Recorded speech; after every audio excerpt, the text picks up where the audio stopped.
Bem-vindos, meus queridos amigos, para mais um episódio do nosso podcast do IGD. Aqui hoje tendo a honra de receber gente importantíssima. Aliás, gravamos muita coisa legal hoje que vai subindo aí aos pouquinhos para vocês. E a gente vai falar agora de direito de família. É uma relação interdisciplinar, direito de família, psicologia. E a gente recebe aqui o professor Conrado Paulino, sem dúvida, das maiores referências que o Brasil tem hoje em direito de família e sucessões, coordenador da nossa pós-graduação prática em direito de família do IGD. E eu tenho a alegria também de receber, junto com ele, a professora Analice, que assume a cadeira de psicologia, que é uma disciplina tão importante dentro dessa pós, e Solzinha, que está aqui também nos bastidores, filmando tudo. Bem-vinda, Sol, Analice, Conrado. Prazer ter vocês aqui. Nossa, eu que me sinto muito honrada de poder estar aqui com você e com o Conrado, né? Dividindo essa mesa e conseguindo construir algumas conversas interessantes para os nossos alunos. Conrado sabe mesmo direito de família? Meu filho, Conrado sabe. Ele não mentiu então, não. Ele é bom mesmo. Não, ele não é bom. Ele é excepcional. Excelente. Ele é singular. É. Único. Eu já ouvi o Conrado falar. E são poucas pessoas que... A gente dá tanta aula, a gente não para pra ouvir todo mundo, né? Não consegue e tal. Mas o Conrado geralmente, realmente é desses caras, assim, que você, quando ele fala, você para. Cris era assim também. Você falava, você parava pra ouvir. Vinha coisa interessante ali. João, eu tive a honra de ser aluna do Conrado no início da carreira dele como professor. Então eu sou uma testemunha viva de toda a trajetória dele como professor e como ele consegue impactar uma turma. Sim. Eu estava fazendo, posso contar, né, Conrado? Pode. Eu estava fazendo, junto com a Sol, né, a pós-graduação, a especialização em Direito das Famílias. Pensa, uma psicóloga. Na época, nós éramos 3 psicólogas fazendo esse curso. E uma das disciplinas era mediação de conflitos, que é uma paixão que eu tenho, você sabe. Sim. Conrado também sabe. E aí o Conrado veio, nessa época, no curso, para ministrar um módulo de mediação. E eu fiquei encantada, né? Fiquei encantada, jovem, sabe aquele professor jovem, mas assim, profundamente interessado, Sim. cheio de conteúdo. A conversa que ele fazia com a gente era de um nível de profundidade assim, sobre genial. A mediação maravilhoso. Aí de lá para cá eu venho acompanhando toda essa trajetória, já fui aluna dele em outros momentos, fiz um outro curso de especialização em meios de resolução de conflito e que a gente fez o curso trazer ele para dar os módulos, porque o módulo Você que era tinha aluna. Sido dado... Devia ser chata não, hein? Então, era o campo. Bem de boa. E aí na hora que eu vi, eu falei, não, Abacinar todo dia. Não. Deus me livre de uma aluna igual a Analice. Então, aí nós trouxemos ele hoje eu acho que ele é mais goiano do que gaúcho, se brincar, sabe? Que E ele é professor muito maravilhoso. bem-vindo aqui sempre. Eu não tô falando só por nós. Onde ele chega aqui, as pessoas têm um carinho por ele. Eu tenho certeza que com a sensibilidade que ele tem, ele sente isso, né? Sem dúvida. Bem-vindo, Conrado. Obrigado. E aí eu tava pensando, esse foi no ano de 2008, 2009, né? Eu comecei a dar aula com 12 anos, veja, é quase um adolescente aprendiz. Mentira. Mentira. Você dá aula há quanto tempo, Conrado? Eu dou aula desde o ano de 2008. Então, 2008. São 16 anos, 17. Eu comecei em 2009, o que prova que não é o tempo que faz o professor, né? A gente tem o mesmo tempo, você virou gente, eu tô aqui. Vocês são 2 adolescentes excepcionais, Sim. né? Começaram a dar aula aos 12, os 2. Por aí. Essa média de 12, 22. Essa médiazinha. Mas a verdade é que desde a minha primeira estada aqui em Goiás, realmente tive um acolhimento muito grande e o mais legal, né? Acho que daí foi o pontapé dessa interlocução, porque hoje a gente não tem como pensar o direito, e principalmente o direito de família, sem o olhar da psicologia, né? Assim como a gente também bebe da fonte do serviço social, da psiquiatria, e o quanto a gente precisa ter esse olhar multidisciplinar. E o que a gente consegue fazer, e essa parceria do IGD com o próprio IBDFAN Goiás, ela nutre esse espaço que ainda é difícil, João, a gente ter uma conciliação do discurso interdisciplinar com a prática interdisciplinar, né? Porque a gente, para falar do olhar interdisciplinar é muito fácil. Agora, o trabalho interdisciplinar ele é desafiador porque cada uma das áreas tem que sair da sua zona de conforto. E aí vem a dificuldade do trabalho interdisciplinar e o quanto, seja na mediação, seja na questão da perícia. São encontros inéditos, né? não tem um caminho já trilhado, Não. você vai ter que encontrar os pontos de contato. E a gente tem uma preocupação, porque eu costumo sempre dizer que ninguém morre de amor no final de um relacionamento afetivo. Eu sei que todo mundo aqui já sofreu e pensou, e a gente pensa que vai morrer, né? Mas nossa, é ruim, né? Mas o máximo que vai acontecer é travar no modão, né? Mas... aqui em Goiás é mais fácil, né? Porque a gente toma chifre, acaba o relacionamento e faz uma dupla sertaneja com o irmão. Foi o meu caminho, aliás. Né? Você foi estudar, eu fui fazer uma dupla sertaneja, frustrada, como vocês podem ver. Mas em Goiás é diferente os trem. Né? Toma chifre, a gente vira cantor sertanejo. E aí a gente não tem uma morte com o final do relacionamento, né? Mas o que pode acontecer é a morte da infância, né? E aí vem a preocupação do trabalho interdisciplinar, porque afinal de contas, o trabalho do psicólogo na intervenção no processo de guarda e convivência, ele vai ser o porta-voz do melhor interesse da criança, que nós, sejamos advogados, defensores públicos, juízes ou promotores, a gente não tem essa condição. E aí vem o trabalho da psicologia, né? E aí vem a riqueza desse olhar. Nalice, é realmente importante, então, esse papo de mediação, conciliação. Eu vou te falar porque eu gosto da contenda, eu gosto do conflito, da guerra, do processo civil, de instrução, ouvir 10 testemunhas pro autor, 10 testemunhas pro réu, a audiência não acaba nunca. Faz sentido a mediação, então, para a família? Do conflito gosto da mesmo, briga, né? do processo. Por incrível que pareça, eu também gosto, porque eu acho que o conflito é que nos ensina, né? O conflito é inerente à natureza humana. É só uma provocação, menina, pra você falar do algo que para mim é essencial. Não tem jeito, especialmente nessa área. Não há como você abrir mão. Eu acho que hoje desses outros métodos, né? João, não só a questão dos meios, eu não gosto de falar resolução de conflito, porque eu não acredito que conflito resolve. Eu acredito que a gente dissolve os conflitos, não resolvê-los. Porque eles vão ser reeditados em outras situações, em outros contextos. Mas a gente tem hoje, exatamente por conta desse trabalho interdisciplinar que o Conrado falou muito bem, a gente tem outras ideias e outros projetos, né, que ajudam as famílias que estão em situação de litígio. Para você ver, acho que o Conrado ainda não sabe dos detalhes desse projeto, mas eu participo de um projeto de pesquisa dentro da universidade que se chama Restaurando Vínculos, que ele faz um trabalho com as famílias que estão em situação de litígio, né, para reaproximar e restaurar aqueles vínculos que foram deteriorados no tempo que o litígio aconteceu, né?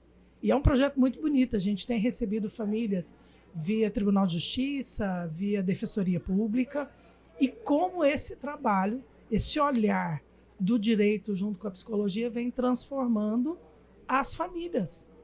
Então eu acredito demais nessa parceria. Eu vejo o direito e a psicologia como irmãos, né? Aquela relação de fratria que tem suas diferenças, mas que tem suas semelhanças e que conseguem, quando se unem em prol de um objetivo comum, trabalhar super bem juntos. Então é algo que eu defendo. Maravilhoso.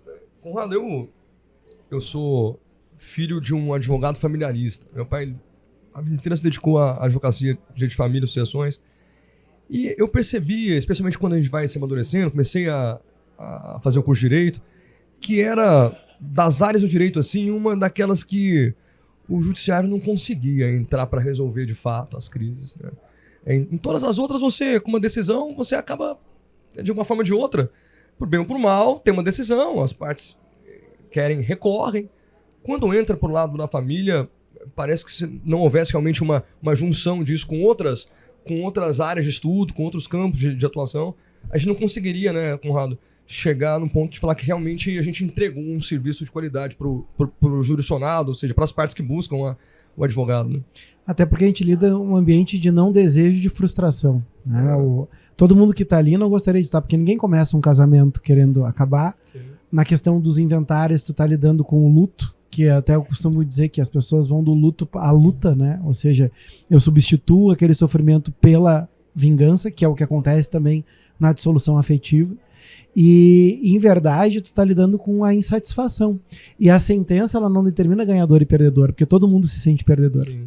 E aí vem o porquê o advogado ou advogada e também os profissionais de carreira pública precisam entender o sistema complexo que a gente tá envolvido, porque caso contrário, João, o próprio profissional, ele se vê imerso nessa situação, ou seja, ele deixa de ter um olhar técnico, ele passa a agir como parte do processo. E, aliás, o próprio termo parte, ele, que é muito comum no processo civil, no processo de família é muito significativo. Porque quem está em parte não está inteiro. Sim. E ali eu tenho pessoas que não estão inteiras. E que não vai ser a sentença que vai restaurar. E aí vem o porquê da capacitação que a gente precisa ter de forma constante. Porque, afinal de contas, não tem nenhuma outra área que exija tanta capacitação como família por causa do sistema de precedentes. A gente tem aí um anteprojeto de reforma ao Código Civil, que, embora eu não tenha expectativa de que ele vai ser aprovado do dia para a noite, o olhar da prática jurídica já precisa se voltar a essa realidade, porque uma hora vai mudar. E até porque muito do que está no livro de família e sucessões do anteprojeto já é consolidado a partir dos tribunais.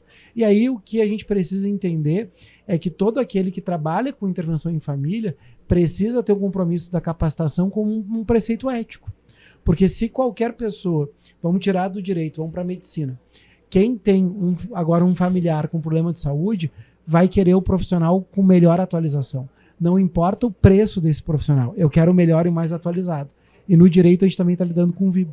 Então a gente precisa, pela questão ética e hoje também, enquanto posicionamento no mercado de trabalho, da atualização para que eu possa ter essa prospecção. Porque, claro, o mundo digital, ele performa muito bem hoje.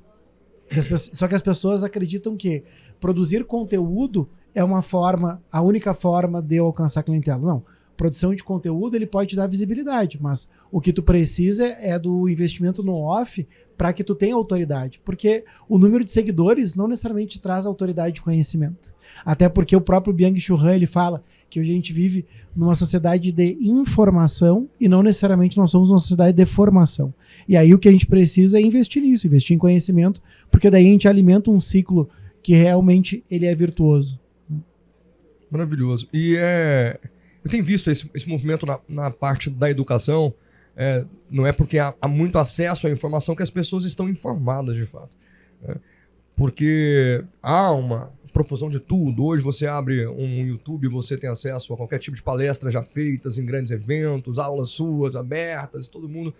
Mas parece que há uma busca, pelo menos olhando aí pro grande percentual dos alunos, uma menor busca da leitura de uma obra, de um estudo feito silenciosamente, que o estudo que é real é feito silenciosamente. Não é na rede social, Annalise. Você percebe, você leciona há muito tempo, você tem percebido isso também na sala de aula? Como é que você vê esse movimento do aluno?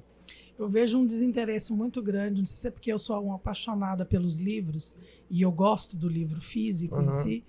Eu vejo um desinteresse muito grande dessa geração com as leituras, porque eles têm o acesso muito fácil através das redes sociais, como você bem falou, dos vídeos, de videoaula. Então, que são importantes também, a gente não pode deixar de falar. Mas é importante também que eles aprendam de outras formas. E isso a gente tem hoje uma dificuldade muito grande. Os alunos criam uma expectativa de que os professores tenham um domínio de todo esse contexto. E isso não é realidade para todos, né? A gente também é saudosista, não é? Isso é realidade, Conrado. Porque sempre há um olhar da nossa geração para a anterior, falando, a nossa geração estudava mais. Mas é porque, de fato, eu não tenho visto os alunos se envolvendo com leitura. E parece que é dali que vem. O primeiro EAD, para mim, é um livro. O livro é um EAD. É um ensino à distância. Eu carrego a educação comigo aqui. E eu não tenho visto mais essa busca. E a disciplina que você tem que ter para estudar numa modalidade EAD. Se você não tiver a disciplina de fazer daquilo ali o seu momento, onde você para e foca e assiste aquela aula e vê as informações que são dadas a partir dali e como você pode ampliar o seu conhecimento a partir daquele estímulo. Porque eu vejo o Conrado falando dessa necessidade de um olhar interdisciplinar, e isso é para mim muito claro na área de vocês, direito de família. João, hoje não é só conhecer direito civil. Hoje, se eu não linkar isso com o trabalho que a Annalise faz, com o trabalho que o Estado muitas vezes entrega também de serviços públicos, né, de políticas públicas nessas áreas, não vai. Mas é porque eu estou vendo muita gente propagando uma advocacia familiarista, às vezes sem ter o básico, que é a leitura dos clássicos, que é a leitura... Então, é como pensar adiante se a gente não tem uma formação digna dentro dessa área.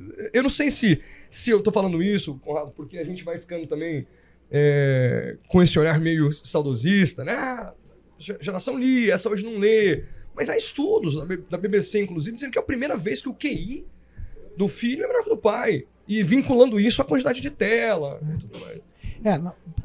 Sempre quando a gente começa a ter esse discurso saudosista, a gente tem que tomar cuidado. O Bauman, ele chama isso de retrotopia, que é quando a gente tem um olhar muitas vezes seletivo para o passado, e assim, a gente valoriza o que é bom e esquece o que é ruim, porque assim, a gente tem que entender que o momento presente de acesso, ele é fantástico, né? Imagina que até mesmo para quem começava a advocacia, para você ter os informativos de jurisprudência, era muito caro, né? Hoje o STJ julgou de manhã, de tarde, tu já tem o acordo.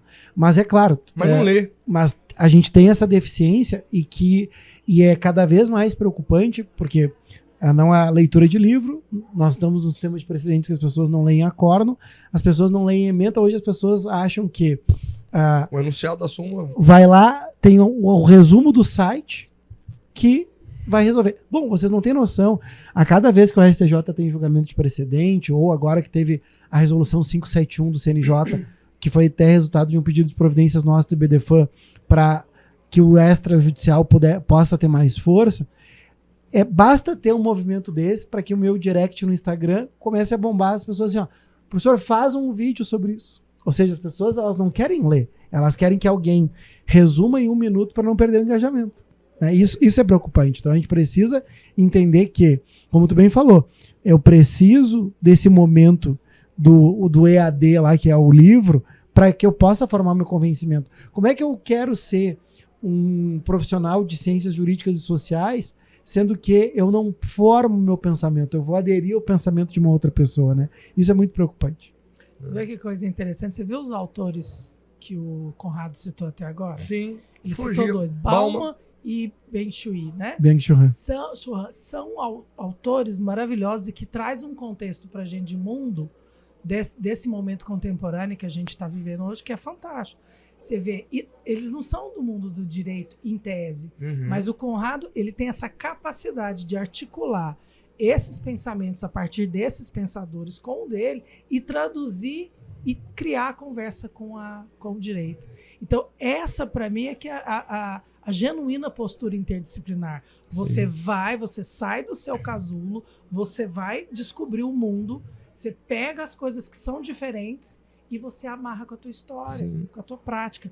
Isso é você viver de forma interdisciplinar. E é um trabalho corajoso, né? Eu sinto que é a mesma coragem que você tem, né? De sair do seu conforto para ser um iniciante numa outra área e se permitir isso, especialmente para quem já está consolidado numa área, é muito difícil. João, eu lembro quando eu tive a disciplina de processo civil na pós, eu quase fiquei louca. Eu não entendi nada. Aí eu cheguei lá em casa, né, fui conversar com o príncipe, o Moro, Príncipe, né? Moro é o príncipe. Entende? Falei, que disciplina que é processo essa? É muito bom, né? Como assim? Ele falou, Ana, é a disciplina mais linda do direito. Eu falei, então você vai ter que me dar aula de novo, porque é fácil, né, Annalise? Difícil é isso. Difícil é você entrar dentro da família e criar essa composição e fazer com que cada um ali saia vivo dessa história. O processo é fácil. E aí ele falou assim pra mim, Ana, basta você ter uma informaçãozinha na sua cabeça. Processo civil é como as coisas são feitas. Sim.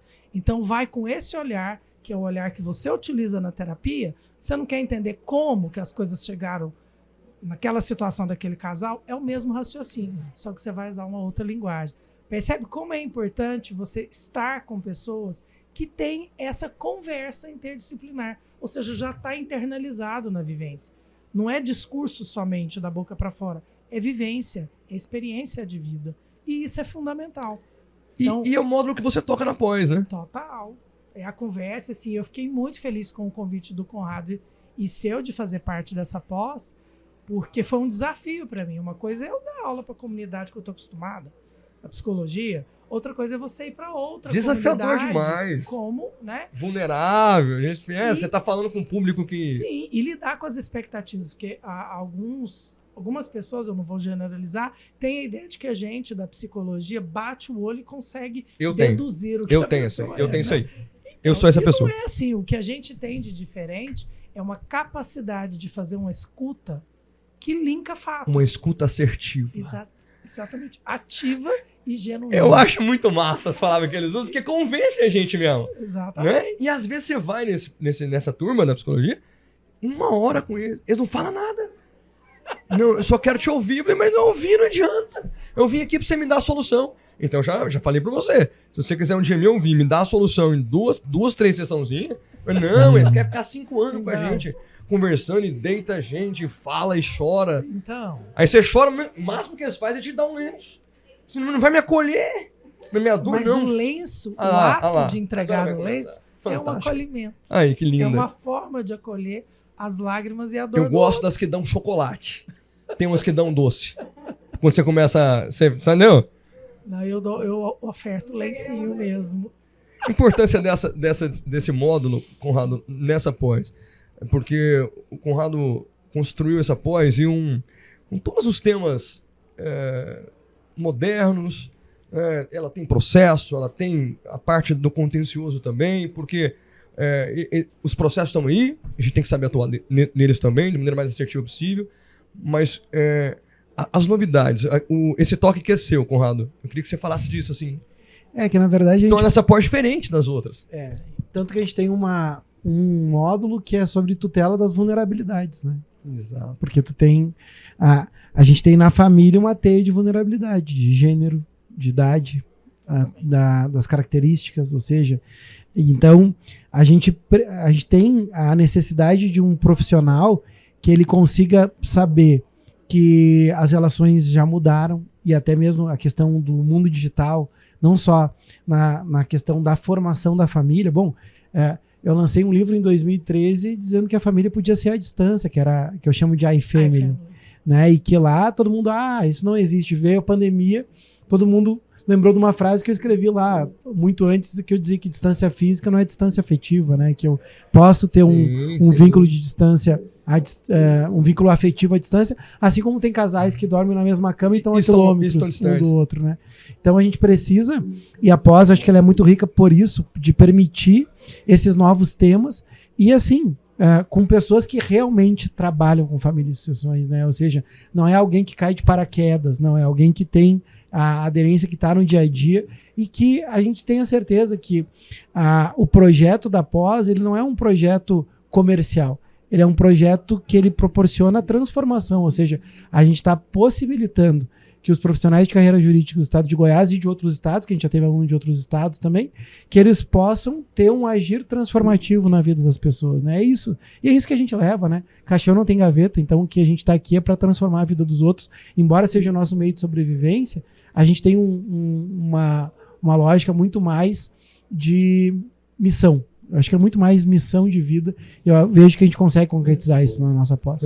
Eu acredito muito nisso também, em todas elas, né, obviamente, mas a pós dentro da escola tem esse propósito. Não pode ser outro, né, a não ser colocar o cara para dentro de um curso, primeiro, devolver ele o gosto pelo estudo, que muitos saem da pós, eu acho que se a escola tem um papel e ela consegue alcançar, um deles é esse, é de fazer o cara sair de uma pós-graduação, Annalise, e falar assim, poxa, João, eu estava desmotivado com direito, mas eu tive aqui tantas ferramentas para pensar diferente, me conectei com tantos profissionais, tantos professores que vieram aqui, que cada um deles me instigaram a conhecer uma parte nova que eu não tinha compreensão, e a partir daqui eu caminho sozinho. Porque é isso, né? Se você desperta o aluno para conhecer, e a partir dali ele entende que a partir do que ele está aprendendo ali, ele aplica amanhã, sim, e resolve problemas que ele não resolvia sem o que ele tinha descoberto, a partir dali, Annalise, aí ele vai fazer o direito em prática para pegar um detalhe, ele vai aprofundar naquilo que ele precisa aprofundar, porque a partir dali eu acho que o papel foi e aí ele boa parte dele foi feito. Vai vir fazer parte do IBDFAN, que é um instituto que pensa dessa forma, que acredita que é nessa construção do conhecimento de várias vozes, para se pensar as questões do direito de família e sucessões, se torna tão grandioso como ele se tornou. É um instituto que hoje tem essa missão de compartilhar conhecimento sobre direito de família com todo mundo. Né? Olha o tanto que isso é uma proposta maravilhosa. Então, fazer uma pós como essa, fazer um direito em prática, ir no Congresso, temos agora, no mês que vem, o Congresso Mercosul de Direito de Família, lá do IBDFAM Rio Grande do Sul. Vamos ter o nosso aqui em Goiás. Tem o do Conrado também, né? É, o do Conrado. É esse, né? Diz que é incrível, né? É maravilhoso. Congresso Mercosul Direito de Família e Sucessões, que esse ano a gente precisou adiar por causa das enchentes, então ficou para 11 e 12 de outubro, mas já vou deixar o convite para o ano que vem, 29 e 30 de maio, vai ser... De 2025, vai ser 2024, 11 e 12 de outubro. É possível fazer inscrição ainda? É possível, o site é congressomercosul.com. Congressomercosul.com. E quem está assistindo depois, também, aqui o nosso podcast, também, já não participei em outubro, em maio de 2025, daí a gente vai ter um novo local, que a gente faz há muitos anos em Gramado. O ano que vem a gente vai fazer em Bento Gonçalves, no Vale dos Vinhedos, vai ser um congresso com enologia em conjunto. Não tem como dar ruim isso. Sozinha. E tem o nosso do IBDFAM Goiás também. Que é quando? 24 e 25 de abril de 2025. E aí vai ao congresso, faça a pós-graduação. Mas fazer pós-graduação em um congresso, se você só participa, sai dali e não se permite aprofundar naquilo que você passou a ter contato, não serve de muita coisa.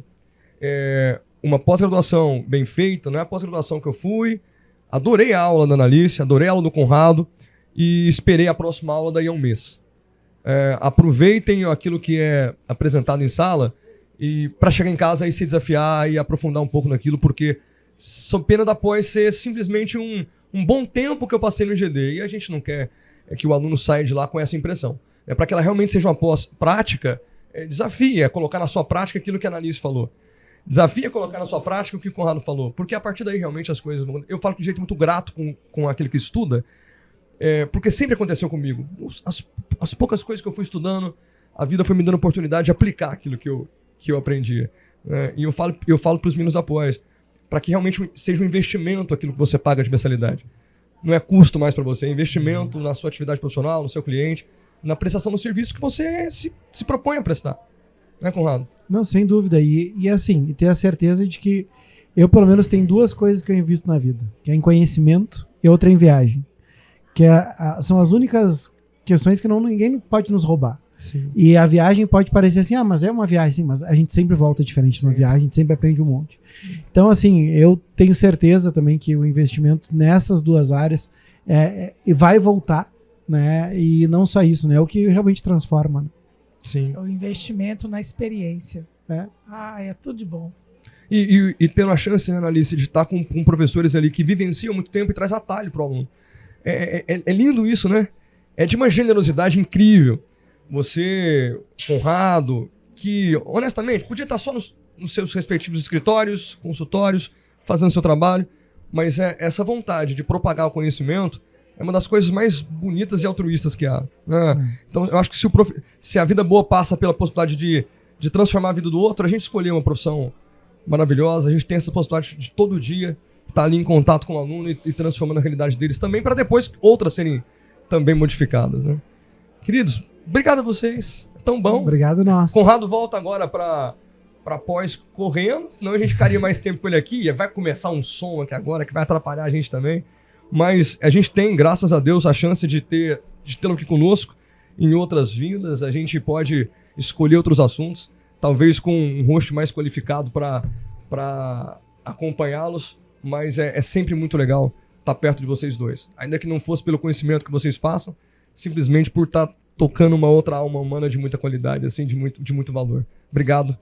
Viu? Obrigado, Conrado. Coraçãozinho pra você. Solzinha, na próxima a gente quer você aqui com a gente na mesa, sentadinha, viu?